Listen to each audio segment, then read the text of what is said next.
Well, welcome everybody again to another session at the first ever CDR Pavilion at a COP. This is our third day of CDR Pavilion programming ever in history, and we're very honored that you're here. This is obviously a gap at previous COPs, which was scandalous, and we are now fixing. So it's great that you're all here to help us make this history. Our session today is not yet complete. We are still expecting State Senator Josh Becker from California, who will join us some way through. We hope he'll be here around 2 o'clock. But we thought that we would start in the meantime to respect your time and to keep the management tight. We're very pleased today to be talking about national and subnational, in the case of California, strategies for carbon removals and how that fits into broader climate strategies. And so we'll be diving into that with three excellent speakers from three excellent countries. One is the UK, another is Brazil, and a third Australia. And we'll start with a couple of opening presentations from the UK and Australia. And then we'll go into questions that I've prepared, and as well as some interaction with the audience. And please, panelists, feel free to interact with each other during the session. If you have something that you'd like to comment on, you don't need to wait for my instruction to do so. Okay, great. Well, why don't we then start with the UK, and if Zoe Norgate, you could introduce yourself and tell the audience who you are and what you do, and then go into your presentation. Okay. Hi, lovely to be here. I'm Zoe Norgate. I'm from the UK Department for Energy, Security and Net Zero. And I'm responsible for international carbon markets, green finance, and supporting countries with NDCs. I'm in fact not leading on our what we call GGR policy, so I will do my best today. But very excited to tell you a bit of our story. Can we put the slides up now? Is that somebody able to put the slides up? There was a mouse clicker somewhere.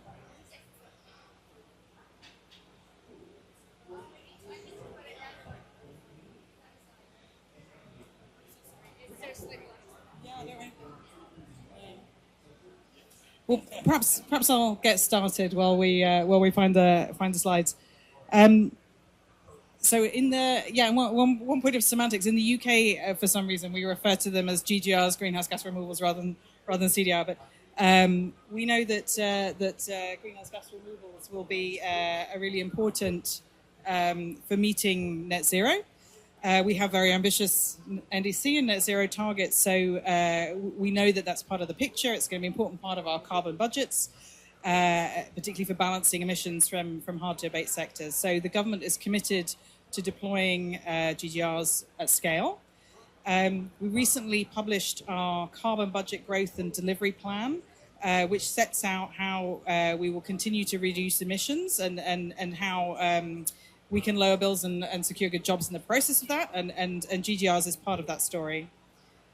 So the plan details the projected emission savings that we expect to get from different policies and proposals. And shows that this package enables us to meet our carbon budget 6, which is our targets for the early 2030s. And for engineered greenhouse gas removals, we have a deployment assumption of 0.7 megatons removals in 2030, ramping up to around 21 megatons in 2035. Obviously, engineered GGR technologies are still in the early stages of development, and we really need to push through that learning curve, and get costs down to enable us to do the scale that we'll need. We, in preparing for setting Carbon Budget 7, will provide some further information on exactly the level of residual emissions that we're expecting from the various sectors, and that will inform the role of removals that we think we will need. So on the slide, you can see this is, sort of setting out visually where we're expecting those removals to come from. Obviously, this is working assumptions at the moment, but in case you can't see, the sort of biggest chunks are all from BECCS. The bottom orange one is BECCS Power, the yellow is BECCS from Energy from Waste, and the dark blue is other BECCS, and then above that, the purple is DAX, and red is Enhanced Weathering and Biochar. So that's roughly the profile that we're assuming at the moment. Can I just suggest that we can zoom in for those online, zoom into the slide so that they can see the figure that Zoe's talking about. Thanks. Great. If we could go to the next slide. So the government is taking a portfolio approach to support development across a range of GGR technologies and projects. We think that that's needed to have support at different stages in the pathway. So we have support for early stage innovation, so innovation programs, demonstration projects, and establishing the core academic research hub to drive some of this. And then we also have support for first-of-a-kind commercial deployment. So we have the GGR business model, which is really looking at how do these things come through to market, how do we support them.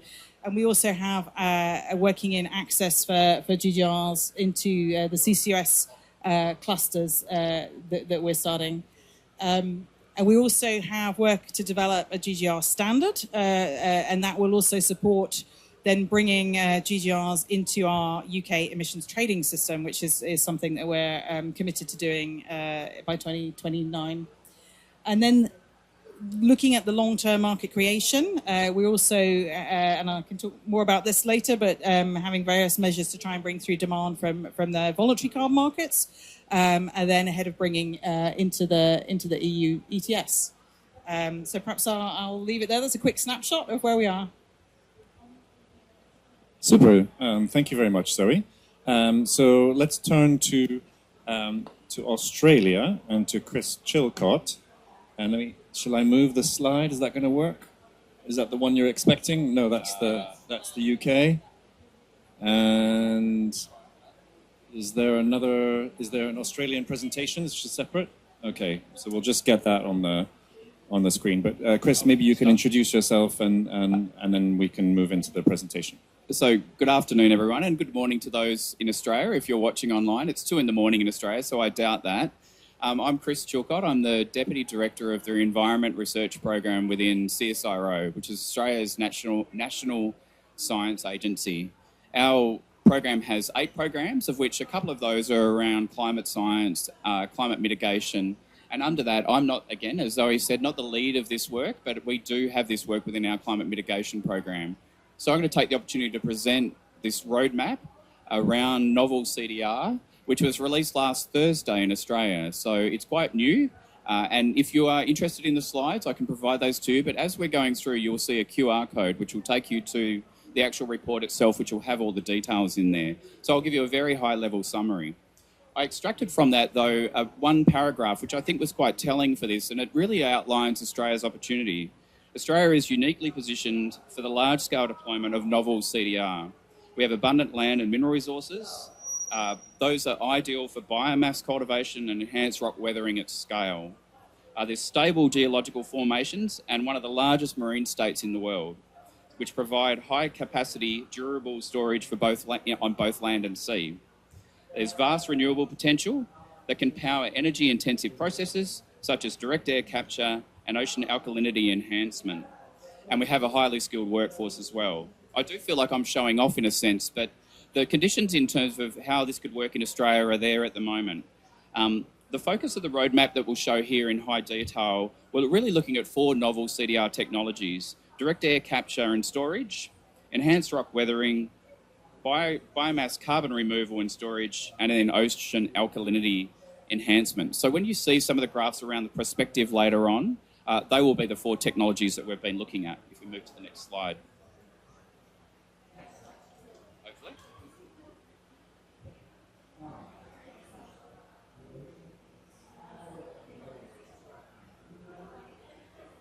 That's okay. So the slide will come up.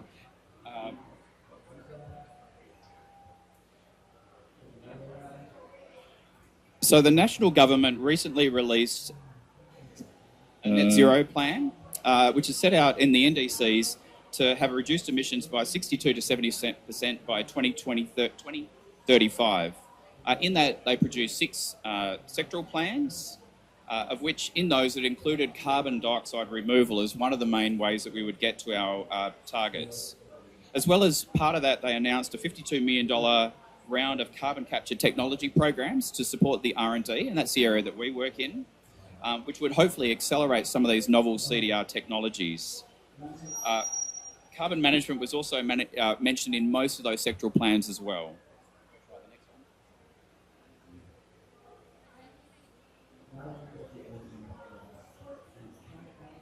So those projections that take us to 2050 have a combination of both reducing emissions, but also still has maintaining conventional CDR as one of the ways that we get negative emissions. But if you look as you go further in there, for every decade until now in 2050, we start to see an increase in novel CDR being part of the way that Australia will meet its targets. So one of the challenges we have around conventional CDR in Australia is around its permanency. And certainly we're starting to see impacts and pressures on the way that we're storing in biomass from extreme events like droughts and fires, which are going to have a significant impact in the future. So novel CDR is seen for us as a way to overcome some of those limitations around permanency. Maybe the next one. We didn't do this alone. So in Australia, we have a federated system. So we work with the states as well as with the national government, which is the Department of Climate Change, Energy, Environment and Water. But also some of the private sector were interested in this work as well, and particularly Google, we should acknowledge in that work. The roadmap that I mentioned is available through that QR code. The next one, hopefully. But in summary, it comes out with a map of the prospectivity of CDR across the country. So essentially, we split the country into these hexagons, and we looked at across all of those areas, what were the constraints, what were the opportunities for those 4 technologies. So under conservative assumptions, we can realise up to 330 megatons of CO2 removal per year. That's in the high ambition case. Only a proportion of the identified novel CDR would be required for us to meet those targets in Australia, but you clearly have opportunities out there that mean that you can meet them through novel CDR. And there are opportunities across the whole of the country. But the concentration is related to the technology. So it looked at how far away from geological storage or how far away from water, if it was ocean alkalinity, would you be for that technology to be applicable in those locations. So not every part of Australia would be suitable, but there's some parts which are highly suitable and highly prospective. One more slide, I think. The other aspects that it pointed out in the roadmap is what are the things we need to do to get the enabling environment in place for this to happen. And for us, there's 4 areas I think of particular interest to us. One is about building a strong science evidence base. That in particular linking up to how we do the measurements, reporting and verification and how we get the standards in place. For us, the other challenge we have is around the social acceptance and awareness. So how do we raise that as being, when we use the word novel, it doesn't mean that it is novel in terms of crazy, in terms of this is a real technology. And also in Australia, of particular importance is how do we engage with First Nations people to make them part of the CDR economy as well. So they're our priorities in the next area. And a plug. So the next slide is an advertisement. There was one more slide. Well, there was going to be one more slide. I'll show you here. There you are. On Thursday, the Australian government is also presenting this. And so we will present this and the Australian government will speak to the policy settings of this work as well. So that's available at the Australian Pavilion. Thank you. This is fine. Thanks, Chris. So is this the first public presentation of the Australian roadmap? The first international presentation. Yeah, wow. You were all here. Well done. You're here at the international launch. You heard it here first. The international launch of Australia's roadmap. Thank you. The next speaker is Eduardo Bastos. I think it's probably pronounced Bastos or something much much more Portuguese sounding than what I can manage. Yes, please introduce yourself. And If you like, you can maybe give an overview of where, I know you don't represent the Brazilian government, but give an overview of where you think Brazil is and what you do in that space. Great. Hello, welcome to my country, Brazil. I hope you're enjoying. It's interesting because in that part of Brazil, because we have a lot of the Portuguese influence, so my name here could be pronounced as Bastos, as in Portugal. But I'm from São Paulo, so it's Bastos in São Paulo. The accent is different. It's one of the ways that we can find easily where we come from in the region. Brazil emits 2.4 giga, and we want to reach zero in 2050, net zero 2050. The last number that we delivered was 850 by 2035. In the emissions in Brazil, almost half, 1.2 giga, came from deforestation, mostly illegal deforestation.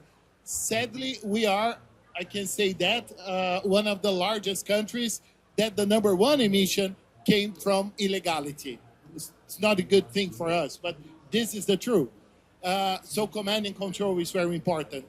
The second largest emission is livestock and agriculture in general, but definitely livestock, 600 million tons. I am a board member of the National Committee for Decarbonization inside the Ag Ministry, and I'm the president. I was appointed by the minister, the president of that chamber. And what we are running in that chamber is exactly that we call ABC program, Agricultura Baixo Carbono, Low Carbon Agriculture. It's a national plan to reach 1.1 giga in reduction of emissions. Among this 1.1 giga, and you can find that in our website, the Ag Ministry website, but among the 1.1 giga by 2030, 500 million will come from afforestation, reforestation. The other half, 600 million, will come mostly from reduction of emissions of methane.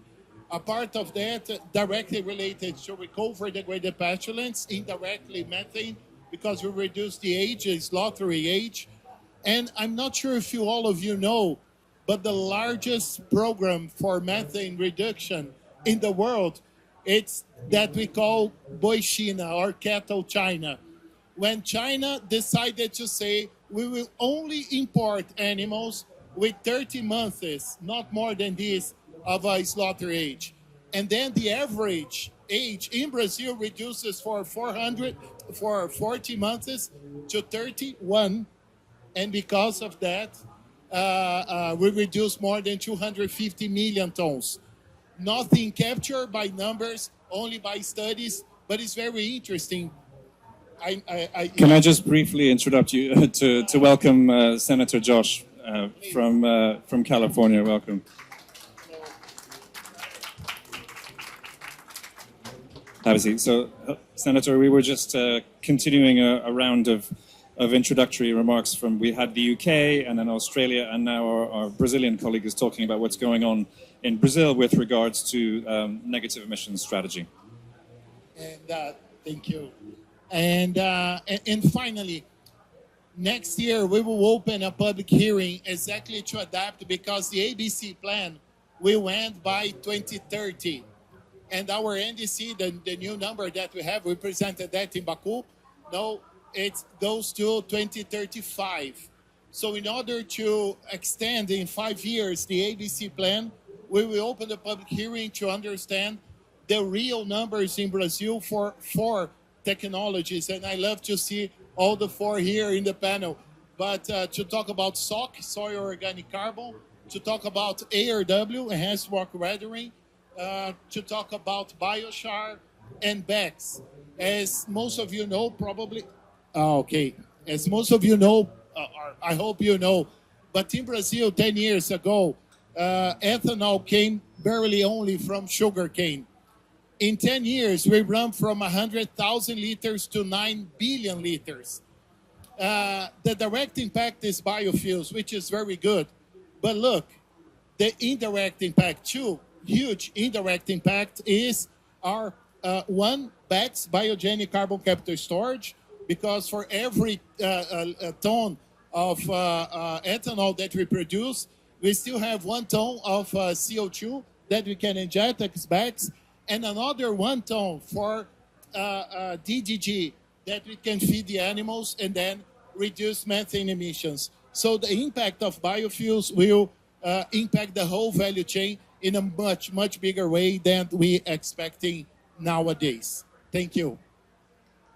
Great. Thank you, Eduardo. Senator Josh Becker from California, welcome. You're just in time to tell us, please, if you would, maybe just frame for us the kind of the high-level overview of what California's strategy is with regards to climate targets and specifically carbon removals is what we're interested in here at the CDR 30 Pavilion. Well, it's wonderful to be here with people who are passionate about this issue, because I certainly am, and I've worked for the last 3 years in the legislature on this issue. The good news in the United States is there's lots of entrepreneurs who are focused on carbon removal, whether that be enhanced rock weathering, whether it be direct air capture and iterations on that, whether it be other techniques or ocean alkalization, other techniques that people are using. There's a lot of entrepreneurs that are focused on it. Under Biden, we had tax credits that incented that as well. Unfortunately, our current president not only doesn't like clean energy, but he's also just doesn't care about carbon removal or believe in global warming. So he's killed a lot of those efforts.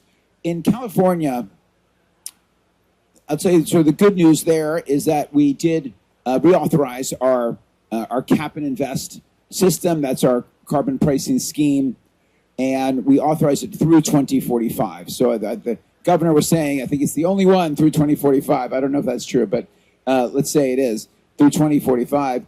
And that is a mechanism that's going to continue to, and we really strengthened it, and that's fundamentally how we price carbon. Now, we did create an innovation fund as part of that, and that innovation fund, the idea is that that innovation fund will be used for CDR, to support CDR projects.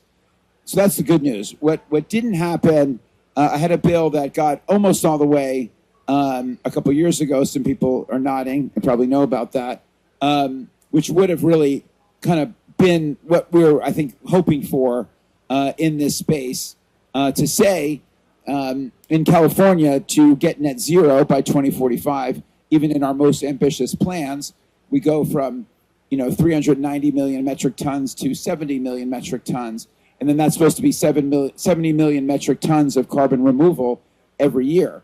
Well, where are we now? Obviously, fractions of that. So the bill would have said, let's take 1% of that, and we'll have polluters collectively buy 1% of that by, say, 2029, and then ramp up over time. That did not get through, and so we have to. And so we came back this year with a bill that was really more about measurement. How do we make sure that when we're talking about carbon removal, we're talking about 100-year, 1,000-year carbon removal, and we had a measurement bill that also didn't get through. So we're in that position of we're still a number of pieces, and I'll end it there for now, and we can talk more later. But we're in the some of those mechanisms are still undefined. Thanks a lot for that. That's super interesting, and as you suspect, a lot of people are following what's happening in California with great interest. My particular focus in my day job is Europe, and you will note that the European Union, apart from a brief mention of the EU ETS from Zoe, is not featured in this panel, and that's because we want to draw attention to what's going on elsewhere in the world, because the EU is often the main focus, and it's really great to see that things are moving quite quickly.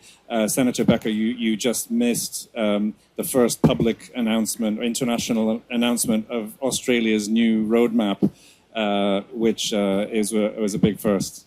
Yeah, thank you. So what I'd propose to do is just go through each of the panelists and ask a kind of follow-up question on your introductory remarks, and then maybe pause for audience questions and then go back into a further round of questions. So starting with you, Zoe, the UK's system. So you mentioned carbon budget 7 and carbon budget 6 and carbon budget. So what does that mean? So in the UK, we have the Climate Change Act, which is the legislation which sets out the framework that government has to operate within.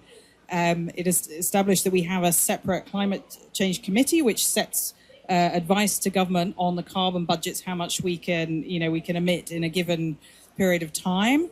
It sets us out way in advance. So we're now currently looking well into the 2030s, 2040s. And essentially that this is a legally backed framework. So the government has to publish our plans for how we're going to deliver those carbon budgets.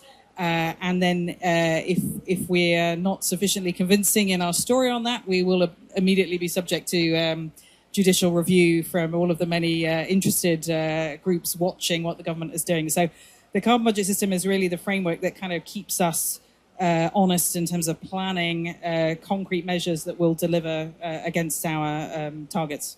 Low carbon concrete. Key word. CDR jokes. I'm just going to pass you some more cans of chilled water along there, which you may find refreshing. You're still one there. Okay, there's extra supply for you there. It is very, very hot in this building. Super, thank you very much. And so carbon budget 6 or 7 is an annual, or like what's the significance of that number behind the name of the, is it just? No, so it's a multi-year period. So we will have a budget that spans, like 2033, 37. It's they're long periods, and we will have to budget for that whole period. Understood. Thank you very much. Can you very briefly tell us? You mentioned the EU ETS before, but the UK has its own ETS. So how do you see the future of the kind of EU UK relationship when it comes, at least specifically when it comes to the ETSs? Yeah, thanks. And if I mentioned the EU ETS before, I meant the UK ETS. Slip of the tongue. So we of course we were one of the original sort of founding members of when we were in the EU of the EU ETS. Following Brexit, we then set up our own UK ETS, which looked quite similar but slightly different. We're now in the process of having discussions with the EU about potentially linking back up, the UK and the EU system, and part of that is looking at GGRs. And so we have a commitment to bringing GGRs into our UK ETS by 2029. We're now having to look and see how our GGR standard matches up with the CRCF standards in the EU to try and align those and make it work. Okay, so I didn't mean to put you in a difficult position. I know it's ongoing international negotiations. I just wanted to make sure that the kind of broad overview was clear. Thank you very much.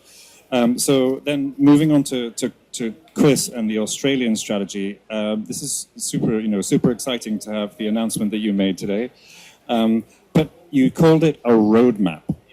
So what is a roadmap? What kind of policy instrument is that, and how binding is it? So roadmaps aren't reality. So I think that's an excellent question. So one of the challenges we have is how do you make that theoretical, that roadmap into reality? So for us as a National Science Agency, we see a few of the roles in that. One is around de-risking the technology, for want of a better way. So how do you get those first-of-a-kind technologies in place, take them away from theory, get them up to scale so that they can work? When I showed the map, it showed you all the areas that are prospective. All those areas have people living in them, and they all already have industries and technologies there. So how do you transition from the current situation, and how do you bring those communities along with them as well? So one of the challenges I had in preparing for this was the understanding of how do I describe to someone who doesn't understand this, what does novel CDR mean? What does it actually manifest itself like in the environment that they live in? The community I live in, which is in the north of Australia, in the tropics, in a climate like this, what would it look like if one of these plants was put on our harbour? And so how do you describe that to communities in a manner that means that they're actually willing to not only take it on, but promote it in there? And so I was watching the wall behind, which your viewers online won't be able to see, but it's the first time I've seen it actually all described in one place. What does novel and conventional CDR actually look like, and what will it mean? Because there's going to be some benefits that are beyond just the carbon storage, but there's also some risks in doing this as well. And for us, that's the challenge we see in Australia with these new technologies, is that they are quite confronting to people who have been used to the way things have been done in the past. So how do we describe it in a manner that allows communities to come on and accept it? So they're the research and also community challenges that we see in this area, to take that roadmap to actually reality. I guess I'll follow up with the awkward question, which is, do you think that? I mean, I guess you're not a government, let's say a political or administrative figure, but do you think that that roadmap is likely to translate into legislation or other kinds of more, let's say, binding approaches? No, so I'm not. No, you're absolutely right. That's not my expertise. But the roadmap was sponsored by government, supported by government, and then the settings that we have around the policy and the NDCs all are taking us in the right direction. So I don't think we have a counter policy environment in place. And then we also see significant interest in the private sector as well, because I think the entrepreneurs are where the money is going to come from, where the deep risk is going to be taken to see these technologies in place. And so those areas around government, how do they support them through the taxation systems and investment system, are also critical to see that this rolling out on the ground, getting that into a reality. Okay, great, thank you. Eduardo, turning to you. Brazil has a long history of nature-based carbon removals, and hopefully those have been controversial. And hopefully that is an area which is improving and being strengthened over time through various standards and accountability mechanisms. But I'd love to know what you think of how easy it will be for Brazil to begin to shift its mindset and also consider the development of a domestic permanent carbon removals industry, and how those two will sit alongside each other. What will the relationship be? How will they be considered politically and socially by stakeholders? A very, very good question indeed. One of the challenges that we have, we just approved the national law a year ago, in December last year. We approved the ETS, the Brazilian ETS, which is quite similar than the EU ETS. We still have to approve the decree. So this is one of the challenges that we have ahead of us, because next year we have elections in Brazil. And as elections, it's a lot of fun on the road. I can frame in that way. But what is interesting is most of the executives nowadays, they are cheering for nature-based solutions, and most of the times nature-based only. What we are trying to do as ag ministry and also as a private sector is to push the agenda to go not only nature-based, like the pure RED Plus, which is, we have a huge potential, arguably the biggest potential in the world, 13 giga. We emit 2.4, so we will not consume 2.4. Actually, the Brazilian market, it will be like a 500 mega market. So we will have a surplus to export, but in order to do that, we will need the 6.2, the 6.4 implemented. Some of the members in the executive nowadays, it's a long-term position from the Brazilian government. They don't like that much the idea, to export carbon credits until we get our NDC. And it is not what is written in the Article 6. It's about trajectory. It's not to reach the number, but some in the executive and as ag ministry, we have this permanent conflict with some of their partners, but that's okay. We understand it's a part of the game. But our main focus for the next year, it's from one side, have the decree implemented. Second, expand the national program to restore degraded pasture-lands. We will launch during the COP the RAIZ project, Resilient Agriculture Investment for Net Zero Land Degradation. We have more than 3 billion people living in degraded soils globally, and we are trying to reach $400 billion in 10 years. It's an FAO now. It's an FAO program run by a lot of countries. But remember that word, RAIZ, IZ. For us, for the Brazilian ones, or for the Spanish speakers, Raiz means roots. But there's nothing related, because FAO, when they created that, it's just an acronym.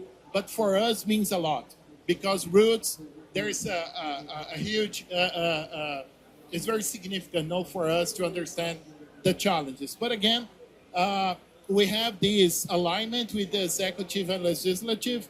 Legislative in Brazil is more center right, the executive is more center left. So there is one place for discussions to build something better, and then again speed the decree in order to include all the technologies, and at the same time with the research and the papers also bring good science for tropicalized systems, because most of the regulations all over the world are temperated ones. They do not consider the tropical. So we want to say, okay, we do have good science, we can publish that and creating. If you want to hear more about it, please do visit AgriZone at Embrapa. It's just 5 minutes from here. You see the forests and the soil, a lot of those technologies you can see there live. It's really, really cool. I really reinforce the invitation to all of you, please. Great, thanks. Last of my quickfire questions to Senator Becker. So you've told us about where California is, and you have this. Is it called the cap and trade, or what's the name of the California system? I can't remember. I'm sorry. But how are you going to ensure quality? Because now you've got the framework in place to start to build a carbon removals activity or production of carbon removals in California. You've got this industrial base. How are you going to make sure that remains credible and high quality? Well, I think a couple of things. I mean, number one, there's the issue of offsets in our current system, and then there's the issue of removals, because offsets, the price for offsets, well, number one, we had a lot of kind of bogus offsets, and there is a focus now on offset quality, and that's going to be an ongoing work stream and ongoing fight. But you can't just throw CDR in that system, because companies will always buy an offset, will always be cheaper than CDR for the foreseeable future, right? So what is the mechanism to force companies to purchase a certain amount of CDR? Right now, a lot of that is coming from companies. So actually companies like Microsoft, companies like Stripe have put together, tens of millions of dollars in funds to purchase some of these, particularly on the bio-oil burial front, but also in some of these other techniques as well. And so, again, those monies are great. Tens of millions is a lot to jumpstart, but obviously now we need the billions and billions of dollars, and that comes from really a different sort of system. So that's what we're continuing to work on. As I mentioned, last year I did have a bill that was a quality bill that was really around that measurement piece, and we had to work a lot with industry, because there are some companies that have devoted a lot of resources to getting to net zero. They've got a plan to net zero, and they wanted to make sure that what we were doing wasn't going to screw up what they were doing. And we said, no, it's not. It's not going to mess with your plan at all. But we do want to measure quality of carbon removal. We do want that really 1,000-year carbon removal. We know we can establish that quality metric. So again, that's something we're going to have to continue to work on in California. Nature-based is something that's also very much embraced in California, and that's great, right? Embrace nature-based, that's obviously part of it. And, one of the bills that we had, we have a role for nature-based solutions for sure, but we also need, as long as, and we had a notion of a two-phase credit initially. So if a nature-based solution could sequester carbon for 50 years, and then at the end of 50 years, that buyer would purchase more permanent removal, that's fine too. We sort of had a notion of that in the bill 2 years ago. So, but nature-based and also some of these other techniques, and sort of that's the piece we're still working through in California. Great, thank you very much. So let's open up to the floor for any questions that you have to any of our speakers. I'm sure there'll be quite a few. Yeah, thanks. Question for Senator Becker. Kudos for continuing to push bills, even though they are not successful yet. The first one, I remember you said it was based on a polluter pays principle, correct? In the absence of that working, is it conceivable to have the public or even the state procure carbon removal as the DOE has done on the national level? It certainly is possible, and so we have to make it happen. As I mentioned, we do have a $100 million innovation kind of fund in the Cap and Invest program. So Cap and Invest is obviously capping carbon, and then what do you do with the proceeds, which right now are about $2.5 billion a year, should hopefully build back up to $5 billion a year. A lot of that money is already spoken for, but with interests who are protective of that money. So, but hopefully as we grow beyond 3, 4, 5 billion, we'll have more. But we did carve out a specific innovation fund, and the idea is to use that to purchase CDR. So again, the implementation will continue on until next year. So that's a start, but I'd love to do more. Hi, my name is Christian Geversduinhout. I'm the founder and executive director of the City CDR Initiative, a new NGO, global alliance of cities and partners focused on deploying CDR in urban environments. Now, a question to all of you, since there are cities in this alliance from all of your countries, from Curitiba to Sydney to San Diego and San Francisco to Bristol and Glasgow. What can you do to empower city officials to unlock the significant potential for carbon removal in urban environments? I suspect I don't have a direct answer there, but I think one of the areas that we see opportunities around understanding what that technology would be that you could deploy in those urban environments and where you see some co-benefits. So as I mentioned before, I live in a small city in the tropics. For us, one of the areas of we're seeing as an opportunity is around how do you re-green those environments, because they're essentially concrete. Concrete in the tropics makes it hotter. That seems dumb to most people now, but it made sense at the time. So how do you then bring in some of those things that have those co-benefits, as well as making a market? Because in our situation, they don't have a lot of money, right? So how do they then utilize what they do have and deploy it in a manner that gives you the benefits of potentially CDR, but certainly the other benefits you get from living on those hot places? I didn't answer your question directly, but I'll hand it to others. Well, I'd love to hear examples of what cities are doing, because partly that's telling the story. You know, one of the issues in California is CDR is still opposed by some, particularly in the environmental justice side, who see it as an excuse to pollute or to allow polluters off the hook. And they also confuse it sometimes with carbon capture, which is obviously different, right? And I don't know if you're talking about both here, but, you know, carbon capture is point source versus carbon removal, as I think people here know and think about it. And that's why I'm wearing this shirt. This is my last day of COP. So when I ran, I had my California Climate Army shirt. That's what I ran on. And we have to realize, if you're going to talk about GHG emissions, we're going to talk about true net zero. Carbon removal has to be part of the solution. There is no net zero without carbon removal. And so that's kind of an ongoing messaging thing. So if there's examples of what cities are doing, you know, we need to get those out there. Ditto, I'm afraid I can't speak to what individual cities are doing, so I would be really interested to hear. I mean, I think one thing to say, we've seen this as a very useful way to bring new jobs, new economy to parts of the country which have suffered a decline in other, manufacturing, other areas. So, like particularly concentrated on the northeast in the UK, where we have the new CCUS cluster. So, I think we see a lot of opportunity for it to bring regional benefits. I'm less sure what the picture is for cities, but maybe you can tell us. And I think one of the areas definitely is to push the agenda for biofuels, because there's a direct relation between the pollution in the big cities and the mandate. So as we have the mandates, concrete mandates running, we can help to speed up that implementation. We understand for some countries, electric could be an option, but for some, like in Brazil, definitely biofuels, it's a much better option.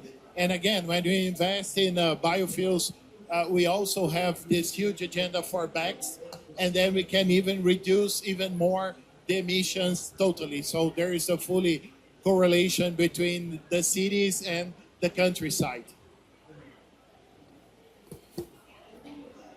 Thanks. I'd like to kind of maybe help Christian by challenging you. There's no obligation for you to all to reply, but are there central government or federal government or regional government, state government things that can be done to empower cities to whether it's permitting regulations or whether it's allowing for city strategies that fit within a kind of a national or a state framework? Is that something which exists or needs to exist or could exist, or how much more can central government do to support cities? Yeah, I don't know the exact answers. We can chat about it. I think in general in California, there's Ray Crowfoot, who's our Secretary of Resources, who's been running around here, has an initiative cutting the green tape. So that not specifically just to CDR, but making it easier for a whole bunch of projects that are good for the environment, but that right now in California take too long. Yeah, very similarly in the UK, we're having a big look again at some of the planning and permitting to generally make things easy, particularly for renewables, but other infrastructure as well. So, and I'm sure, we have some super engaged cities on climate and members of the C40 partnership, and very active. So I'm sure there's a lot of thinking about this that I don't know about, but happy to follow up offline if you're interested. Thanks. Any further questions to those kind of opening things from the floor? Yes. Michael Robertson from CSIRO in Australia, so same organisation Chris works for. I'm interested to hear the panel's views on the degree to which technical innovation is still required here versus just demonstrating commercial scalability of these options. So how much more R&D is required versus just piloting, demonstrating, scaling with existing technology? Short answer, both. I think we have a £100 million innovation facility, and we're also putting in place all the measures to deploy what's already commercial or near to commercial. It's not an either or, I don't think. A lot is still demanding. And when you think about, for example, the afforestation, revegetation, the national plan is 12 million hectares. The Ag Ministry, we have 4 million. The Environmental Ministry, the other 8. The 4 million that we have, it's much more about eucalyptus that came from Australia originally, we brought 200 years ago, which is today we are the largest pulp and paper producer in the world. But it's in that area, we do have a lot of R&D already implemented. We can do that 4 million hectares in less than 10 years. The challenge is the other 8.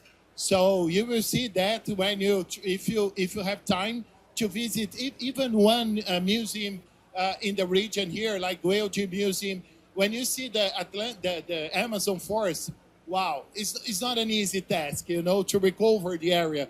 So we still need a lot of R&D to understand how can we do that in a much cost-effective way. And when you think about biogenic carbon capture and storage, it is a very robust technology, but at least here in Brazil, we have to understand where we will do that, because where we have the corn mills is where we have the corn mill, where they plant corn. No, it's not necessarily the best way to inject the carbon. So how can we deal with that, again, to produce a cost-effective product in order to say, okay, probably we can use the Red Plus for our internal consumption and then sell to the world the bags that we produce. So yes, we still need a lot. And next week, we will launch on the 17th at AgriZone, we will launch exactly a national consortium specifically to agriculture that includes a lot of these at Embrapa Station with Embrapa Sea Carbon, where I am also the chairman, which is USP Exalc, exactly to address that topic of tropicalization, because this is one of the biggest issues that we have. We have to dig a trench with 30 centimeters, because in most part of the world, in 30 centimeters, you will find 100% of carbon. Not here, not in tropical world, you have to dig 100 centimeters, 1 meter. So due to the international patterns, we start losing 70% of our carbon content. We understand this is not fair, but we have to prove that scientifically. Thank you. Okay, let's move into another theme, which is demand-side instruments. So I would love to explore with you what you're all doing to, or what your countries are doing, or indeed your states are doing to stimulate the demand side of carbon removals. And you know, this I'm very interested in this because in our work at the Negative Emissions Platform, we speak to a lot of governments, primarily in Europe, and it's quite striking the extent to which many governments haven't even thought about what the potential is that they have for producing carbon removals. I spoke to a Baltic state government a year or so ago, and the ministry official that I spoke to said, well, we don't think there should be requirements on EU states to produce carbon removals, because we would have to do BECS, and we would have to take the CO2 that we collect and ship it to the North Sea, and we're really far from the North Sea. And you know, she absolutely hadn't considered all of the other assets that her country had, whether it was coastline, forests, waste management, water management, you know, all the other sources of carbon removals that are there. But some countries are very advanced, and you know, the Singaporean government is doing a session at their pavilion later this week about marine carbon removals, because they see themselves as, yes, probably a net importer of carbon removals, but they would like to maximize what it is that they can produce as well. And so they are thinking in a very clear-eyed and very strategic manner about how much can I produce and how much should I be buying. So the questions that I have now are really about, you know, what your jurisdiction is how your jurisdiction is thinking about themselves as a producer or importer, and then how those mechanisms for international trade would work. So maybe starting with Australia, you know, do you have a view? Is that in the roadmap? Does Australia express a view about its place in the global carbon dioxide removal economy? Thank you for starting with us. Our market is very immature, so I'd say we aren't looking at it in terms of international trade at this stage. It's still understanding what role it will have in Australia in meeting our own NDCs. One of the areas I think we're really interested in is understanding how those markets and others, so what happens with the demand side signal when it gives you the deployment of capital and then some price certainty, what does that do to the innovations that then follow?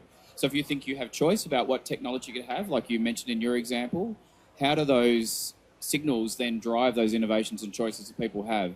But at the moment, we don't have that in our market, so we sit watching the others to try and see what pathways we might see once those markets start to mature, because it's immature, and I think that's a polite way of saying it doesn't exist in Australia, so it's very early on. Well, as I mentioned, I've tried to do this. We got very close a couple of years ago to create that demand side signal. Again, that's we see as extremely important. So I don't think we're going to try this year. Probably give it another year of education and then probably try again. But I think, you know, again, that's the formula we've thought about it. We said our most aggressive scoping plan is we still have 70 million metric tons of CO2 to remove. So let's start doing it. Let's have corporations collectively purchase a percent of that and ramp up over time. And if you believe that these things will scale, then great. The price will come down dramatically. And if not, then that just shows the challenge we have to do and that we got to get started. We got to get started. So is the sorry to pick on you, but is the model in California likely to end up, do you think, in a kind of an ETS style, or is that compliance market likely to be the main driver of demand for CDR in California, or are you looking at other types of mechanisms to bring demand into the system? We're open to any mechanisms that we can certainly get passed. But certainly the one we've thought of so far is this demand signal, saying having polluters purchase just a small percent of the CDR we're ultimately going to need, and then have that scale up over time. Okay, thanks. Zoe. Yeah, so, we're looking across all options. I mean, we're a relatively small, densely populated island, unlike Brazil, so we don't have the same potential for... we think nature-based removals are also really, really important. We're supporting that internationally. We don't have quite the same scope for that. What we do have is a theoretical potential of 78 billion tons of carbon dioxide storage across the UK continental shelf. So there's huge, that's huge capacity. It's one of the biggest in Europe. So I think there is, in terms of you asking about sort of internationally, there is potential for transport, with other partners, talking with European partners about that, how we remove some of the regulatory barriers to doing that. So that's a big thing. In general, you're asking about sort of how we're boosting demand. Really, in several ways. One is, more broadly, we're having a big push on, you mentioned quality and carbon markets, so really pushing the growth of high integrity, high quality carbon credit markets. Both through Article 6, but also 6.4, but also voluntary market. And we've been doing a number of things on that front, so really leaning into support, help get off the ground things like the ICVCM, which is setting kind of minimum quality standards for voluntary markets. We're really excited. We've just launched, earlier in the year, the Coalition to Grow Carbon Markets with Singapore, Kenya, growing band of countries. I think we're up to 10 plus now, which are really looking to send a consistent signal to businesses, corporate buyers of credits across our jurisdictions about, how to use credits, what are good credits, so that we rebuild that kind of confidence and get the market going. There. Obviously, in terms of demand, bringing greenhouse gas removals into our own ETS and the contract for difference, to support the price there. So, yeah, really acting on a number of fronts. We've also just had a big public consultation on carbon markets, carbon and nature markets in the UK, looking at how we, improve the kind of enabling regulatory environment in the UK to make that market work better. Thanks. And so the carbon contracts for difference, which I think is regarded broadly as the UK's kind of most unique contribution to global developments on demand generation.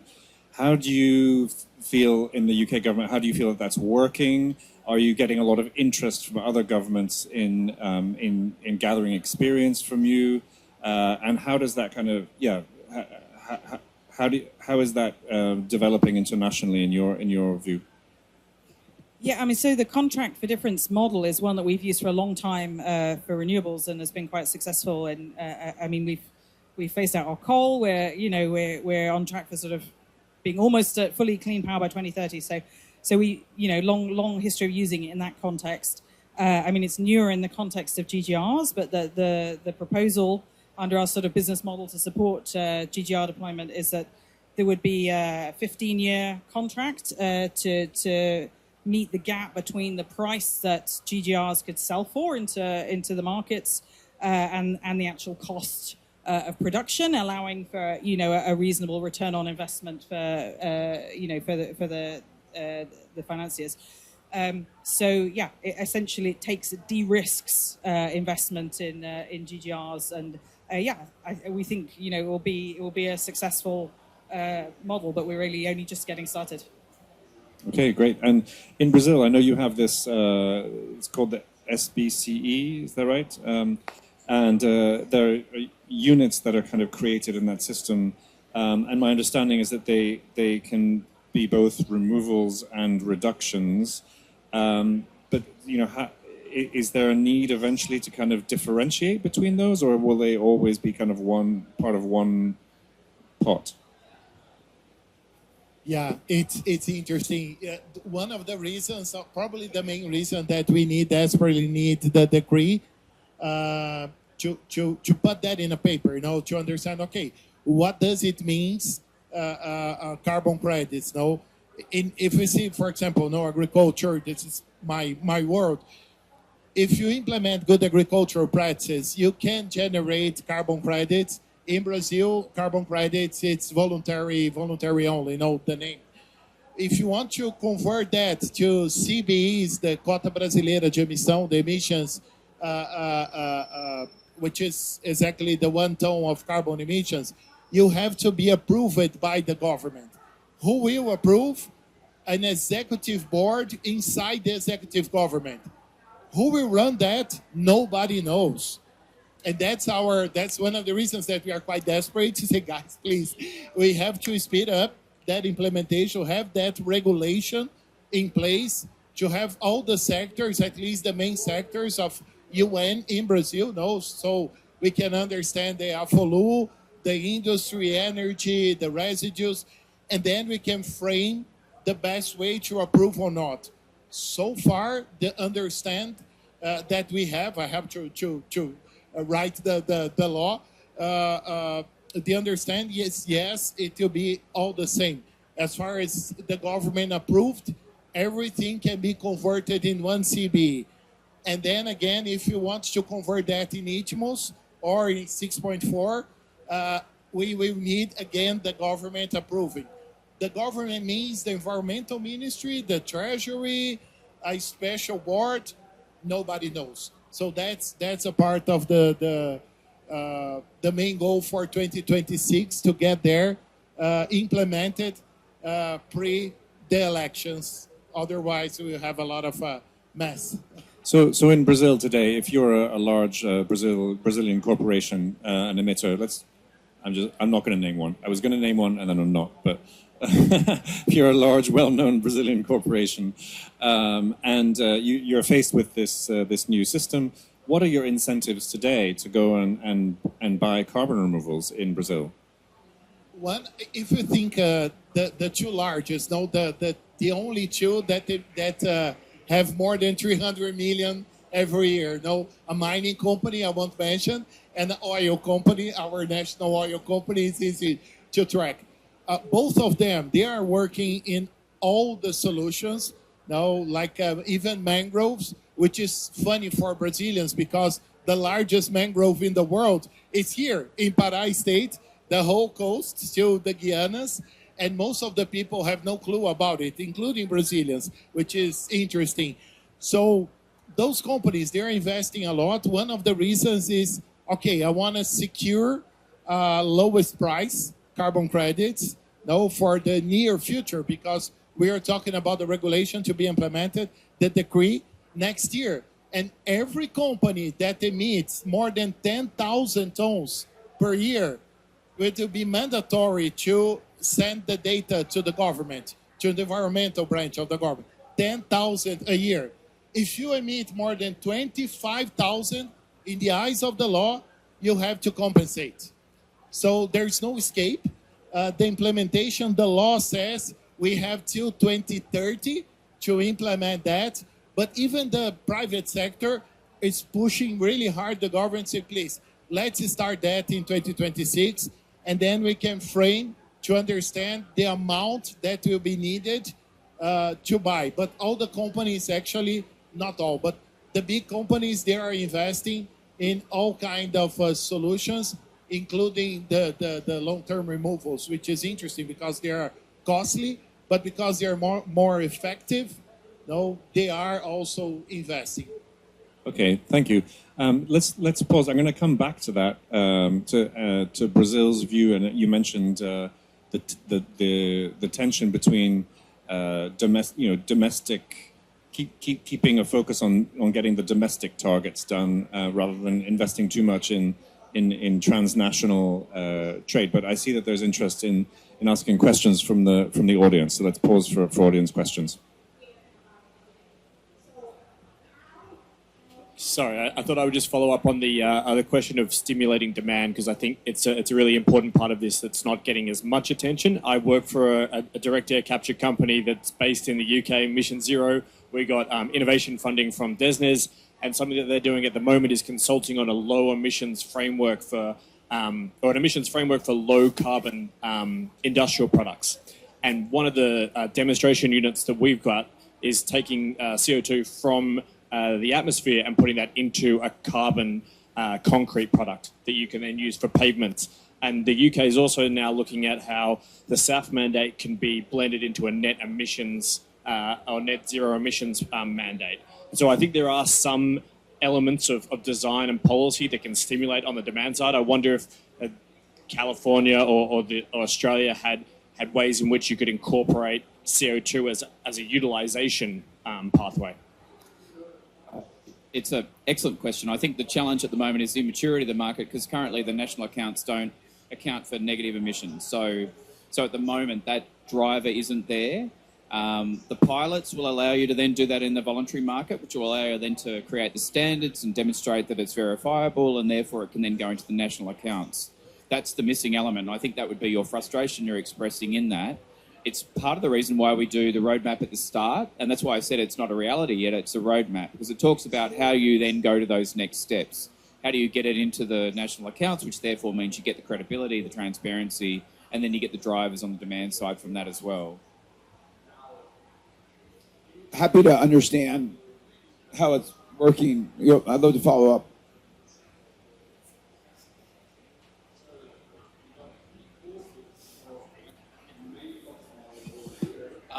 A very quick question. I come from more development finance background. I used to work with FCDO and DFAT and similar institutions. Is there, with any international focus on the credits first, and is there any collaboration happening with those departments which are also working a lot on developing the carbon markets internationally, around 6.2, 6.4 in those countries in the global south? So would love to see if what's coming from your mandate, your perspective, is there any sort of developmental sort of, potential to develop, those markets as well?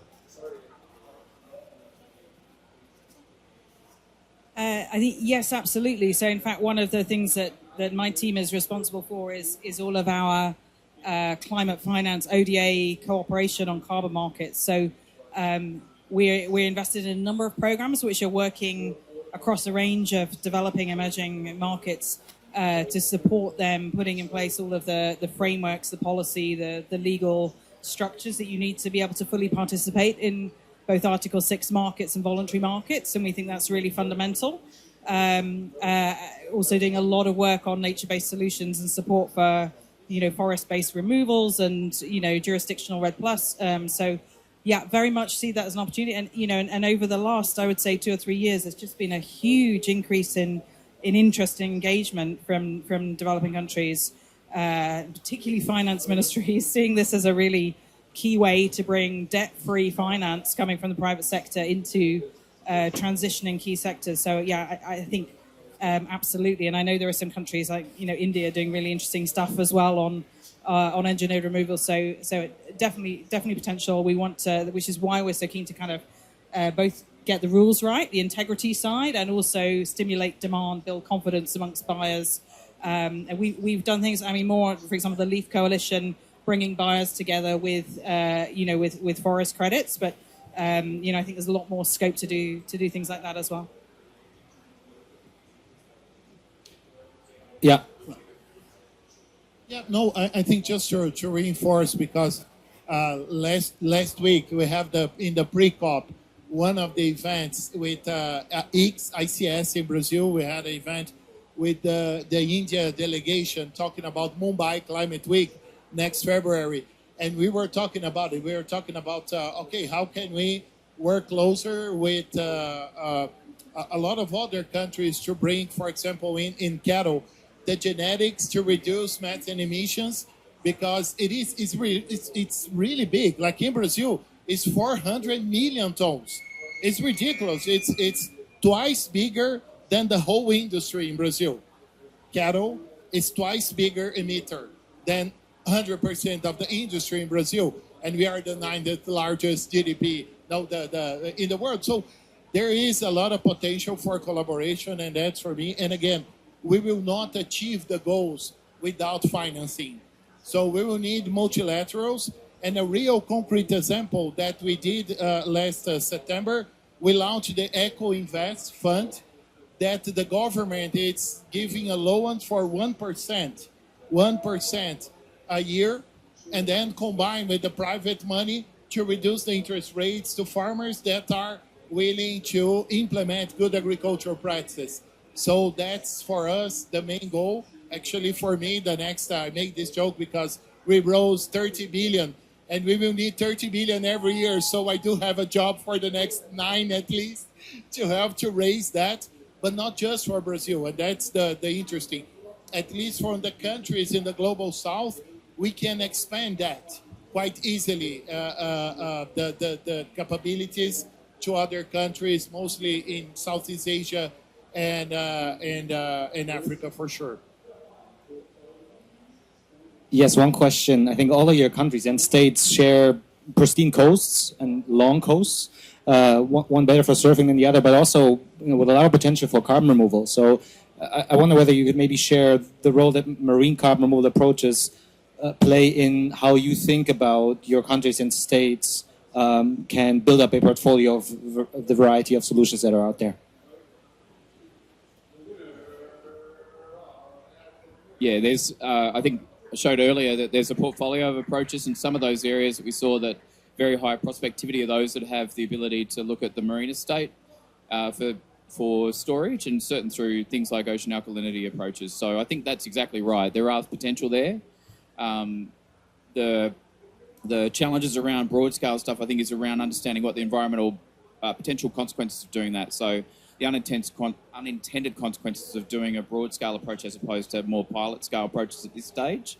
But I think you're absolutely right. For us, where we have an enormous marine estate and we have large coastlines, it's also then finding the areas where you have a ready supply of renewable energy to then to implement that technology. And that is a challenge in some of the parts of our country. But I think you're right. It's absolutely an open opportunity. Listen, I represent the coast from border of Santa Cruz to the border of San Francisco. So we're I mean, the stuff at the state level, we've tried to take a technology neutral approach, right, and just make sure that that demand signal's there. But I do think the positive stories are what's needed, at least in the U.S., are very helpful to bring awareness and will help drive policy. There's a company called Heirloom that's doing kind of reverse cement procedure, and they've been very active in educating lawmakers. And so the more we can tell people, especially in a state like California with a big coastline, hey, here's other options, right? Here's things that are happening and working. It's going to be help. It's going to help us.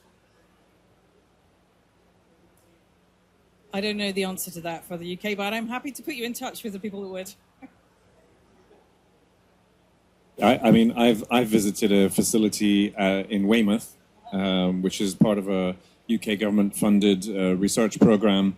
It's called CO2, which is actually the same name as a Dutch direct ocean capture company, which is unfortunate. But the program is taking the water that flows through the Sea Life Centre in Weymouth and is there to fill the fish tanks and is removing CO2 from that water before it goes back out to sea. So it's an example of how you can use existing industrial facilities and in some cases do something which is helpful for those industries as well as beneficial for the climate without building new facilities. So CDR in many or even most cases is something that you can integrate into your existing industrial fabric. It doesn't have to be new stuff that you build. So that's just one thing I happen to know about UK marine CDR. Any other questions from the audience before we move to... Oh, yes, one more.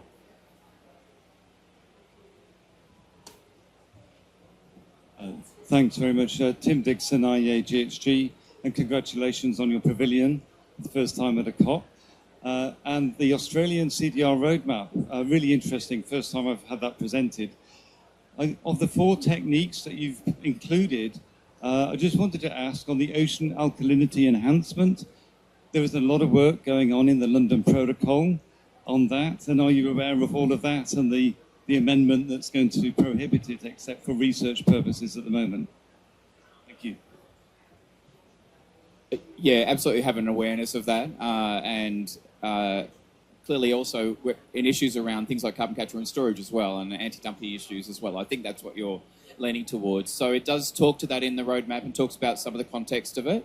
but also then looks at it in terms of how that's a pilot technology. So that's bringing that ocean. So again, some of that is fitting into using existing systems in some of the coasts in Australia, looking at utilities. So offloads of water through sewage, essentially. Could you utilise those systems as well? But yeah, no, we're absolutely aware of that as well. Thank you for pointing that out, though. So that's actually been a theme. I'm glad we touched on that because it's been a theme that we've seen in the programming that's come to this pavilion for the last couple of days. Is that we used to maybe think of carbon removals as something that you did over there, and then the rest of your economy carried on working over here.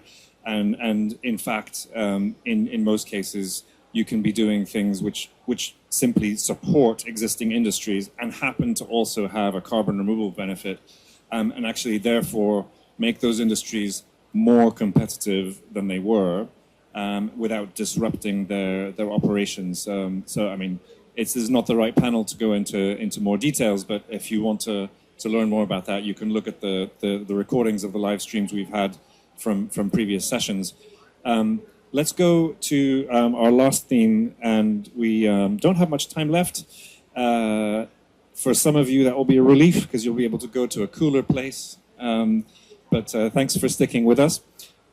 This is really just to talk about the kind of cross-border international dimension. And so, Eduardo, coming to you, you mentioned that Brazil is thinking about trying to restrict the use of these units, which the system will produce, to within the domestic context. That's an active debate in the European Union. So the carbon removal certification framework and the climate targets have, as a sort of starting point, are that we're talking about domestic EU-produced credits. The EU, interestingly, it seems likely, there was a vote in the European Parliament yesterday, which seems likely to add a little bit of an international dimension to that, where so of the 90% emissions reduction target by 2040, 5% will be for so-called international credits. Now, what exactly that means is very, very, very unclear. It doesn't specify whether those are international emissions reductions credits or carbon removal credits or any kind of quality criteria, but that is something which is now, it's a door which has been opened into a European framework which was previously very, very kind of protectionist in the kind of climate sense, protective of its let's say, determined to keep a focus on reducing its own, meeting its own targets. But how is that working in Brazil? How do you see that developing? And then, for each of you, I'd love to hear what your jurisdiction is thinking there. Yeah, inside the carbon chamber at MAPA, we are having this discussion. And again, because we have a potential to mitigate 1.1 giga, and our numbers are 600 million. So we can potentially produce 500 million as a surplus. The national industry will consume 200, mostly. So we will have 300 million. What are you going to do? And I love the story about concrete. It's really amazing. But the challenge for food, it's for some products, it will be better to split the carbon and the product. So for some, yes, if I can do that together, it's really nice, the in-setting strategy to say, oh, okay, let's sell, for example, beef. We export, we are the largest exporter in the world, no? Almost 60% nowadays to China. China wants to buy the cattle and the carbon, or they just want to buy beef because they have a mandate for their own population to say, okay, we will increase from 5 kilos to 7 kilos. And 2 kilos in China means 4 million tons. The US produces 12, Brazil 11, but US exports 1.5, we export almost 3 million.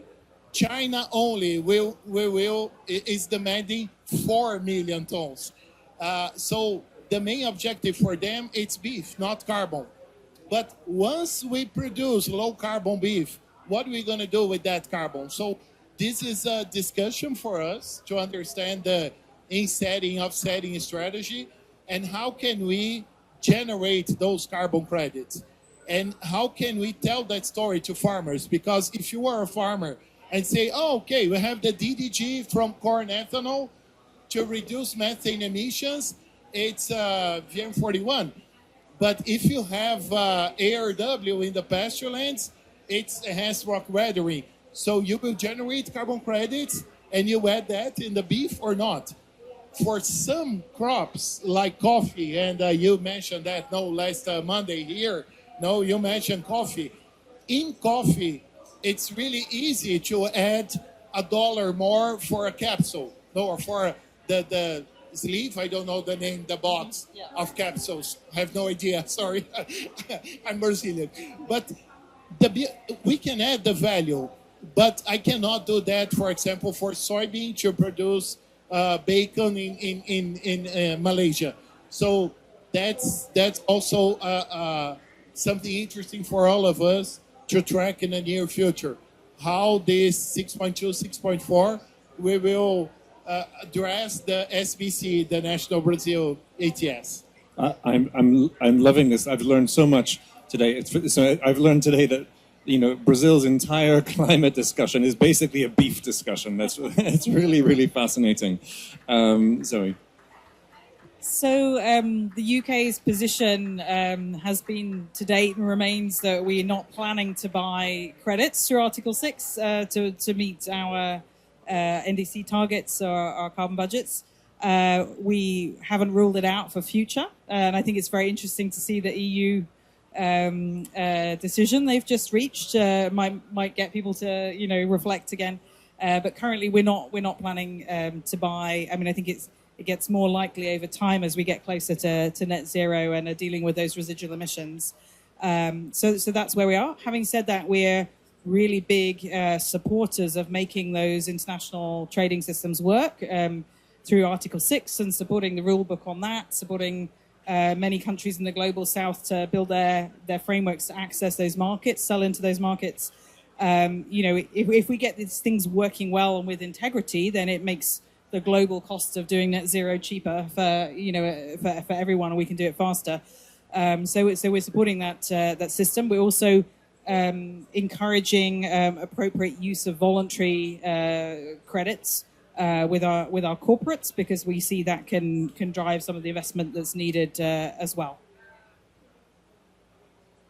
And Senator Josh Becker, I mean, I know California isn't a country and therefore can't trade under 6.2 or 6.4, but is this something that you think about at all? No. Not at the moment. Okay, and do you see California as a potential exporter of carbon credits to the rest of the world? Possibly. Yeah, I haven't thought. I mean, one thing that we do think about. So I passed the first bill I passed in California was to get to a net zero target for cement. So it was actually the only part of our California economy that had a net zero target. So we have a 40% by 2030 reduction and net zero by 2045. But with that, we also think about what does that mean for our own domestic industry, right? We don't want California. The California government itself, will import cement, in the past, from whatever country, if it's a cent cheaper, they'll report, we don't want that to happen, obviously. So how do we both protect our industry? That's, we think about the CBAM, of course, in Europe and all that. And then also, are there other benefits to think about? So possibly, but not at my level yet. Okay, thank you. Last round of questions from the audience before we close. We have about 5 minutes left, so we're going to start with Christian here. Yeah, thank you so much. I mean, Senator Becker, you were just put on the spot in the sense that you cannot do any international trading of credits. That must feel awful, that lack of agency. But, there is this, example of U.S. states that go way beyond what they can do within their own states, such as Colorado, which has agreements with Wyoming, Alberta, and the UK itself. What kind of international collaboration or interstate collaboration are you envisaging as California, or might be feasible in the future? Well, I know Secretary Crowfoot and the governor last night said he signed 3 MOUs. So I'm very curious to hear what those MOUs are. I don't know yet. But I mean, we do we do consider, in some ways, ourselves our own country when we travel. And we are actually in Australia 3 years ago at the start of some of Australia's transition. And I was meeting with some folks yesterday about the plans to get off of coal, for example, which are very inspiring. So we do certainly work together with other countries in that sense, and have MOUs on various topics.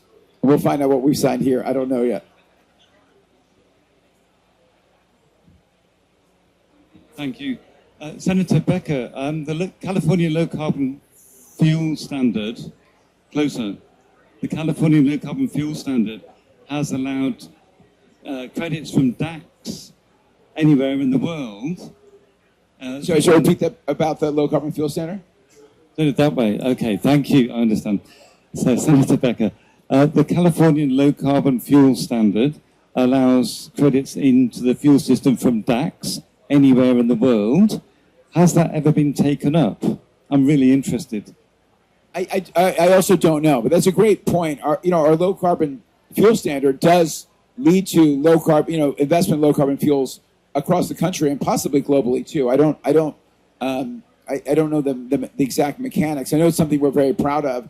Our fuel intensity is 20% less than regular gas or regular diesel, and we hit that target 6 years early. So we've now increased the ambition of that target to 30% by 2030.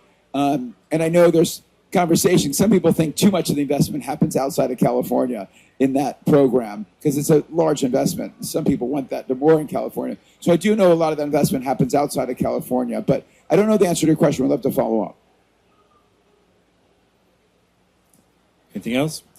I'm going to give the panelists a last opportunity to make a point that they may have been wishing that they'd made or forgotten to make, or before we close up. I'll just say that for me, it was in Glasgow, actually, at the COP.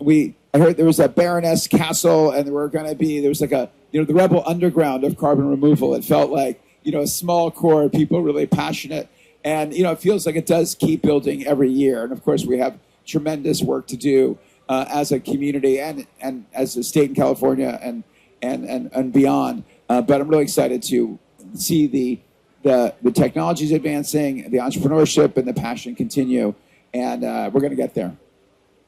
Well, thanks so much, Senator. Thank you to all of you for joining us today. That brings our session to an end. I want to do one last thing before we close, which is to remind you or tell you, for those of you who don't know, that on Saturday evening in the Botanical Gardens in the center of the city on the riverside, we are hosting a cocktail event themed on carbon removals in a glass building. It's going to be a stunning setting for networking and cocktails in the Amazon on Saturday. So we hope to see as many of you there as possible. Of course, you're all cordially invited as well. But thank you so much for what I found to be an incredibly interesting and enlightening session. And I hope that was the same for you here and online. But thanks very much, everyone.